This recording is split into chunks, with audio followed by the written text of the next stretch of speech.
درانه کتونکو السلام علیکم. زه محمد سلمان همدرد د حق غږ پښتو چینل خبري لنډیز کې ستاسو کوربه اوس تاسو پام را اړوم د مهمو خبرونو لنډیز.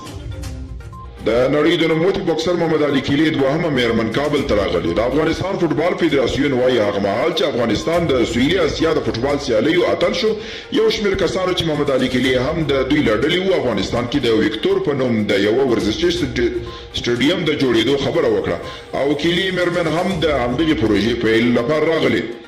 په افغانستان کې د ملي ویر په خاطر د ملګرو ملتونو امنیت شورا وايي د حملو عاملین باید محاکمه شي. په افغانستان کې د اروپایي ټولنې دفتر هم ملي ویر ته په اشاره ویلي له افغانانو سره د یووالي د ښودلو او په دې هیواد کې د وروستیو پیښو قربانیانو په یاد کې خپل بیرغ نیم ځوړندوي. د ټولنې پر خپل ټویټر لیکلي چې سولې ته د رسیدو لپاره له افغانانو سره ولاړه ده.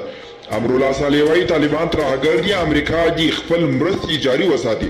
د افغان جمهور رئیس لومړي مرستیال امرالله صالح طالبان یوه ترهګره ډله یاده کړې او له امریکا یې غوښتنه کړې ده چې له خپلو سرتیرو وتلو وروسته هم افغانستان سره خپلې همکارۍ ته دوام ورکړي. طالبانو د صالح د دې خبرو په غبرګون تر دې دمه هیڅ نه دي ویلي او د خوست والي وایي د دې اونۍ کې زر جوړ شوي جوماتونه پرانیستل کیږي.